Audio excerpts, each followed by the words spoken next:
13번째로 출범하는 이번 드루킹 특검은 사실상 대형 특검이 될 것으로 보입니다. 가장 최근의 국정농단 특검은 성공 사례로 꼽히지만 모든 특검이 성공했던 건 아닌데요. 이번 특검은 어떨까요? 구아림 기자입니다. 지난 1999년 조폐공사 파업 유도, 올로비 사건을 시작으로 지금까지 특검이 이루어진 적은 모두 12번. 문재인 정부 첫 특검인 드루킹 특검은 13번째로 닻을 올리게 됩니다.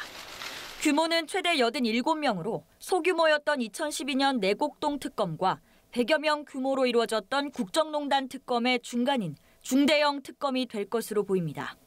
준비 기간과 한 차례 연장 가능성을 고려한 110일의 활동 기간은 다른 특검에 비하면 상당히 긴 편입니다. 국정농단 특검에는 120일이 주어졌지만 연장이 허용되지 않으면서 실제 활동 기간은 90일이었고 내곡동 특검은 법에 주어진 최장 기간이 55일에 불과했습니다.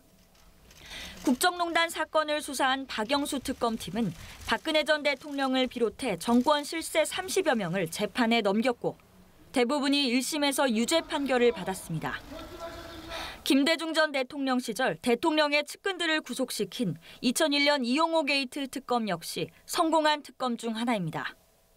하지만 BBK 사건을 맡았던 정호영 특검은 이명박 전 대통령의 비자금을 제대로 조사하지 않았다는 의혹으로 검찰에 불려오기까지 하는 등 특검이 실패한 사례도 적지 않습니다. 이번 특검의 경우 정권 초기 여권의 지지율이 고공행진하는 상황에서 출범하는 만큼 후보 추천 등 인선 작업에 벌써 난항이 빚어지고 있다는 관측도 있습니다. 또 지방선거를 앞두고 특검이 도입된 가운데 곧 본격화할 준비 과정에도 관심이 집중될 것으로 보입니다. 연합뉴스TV 구아림입니다.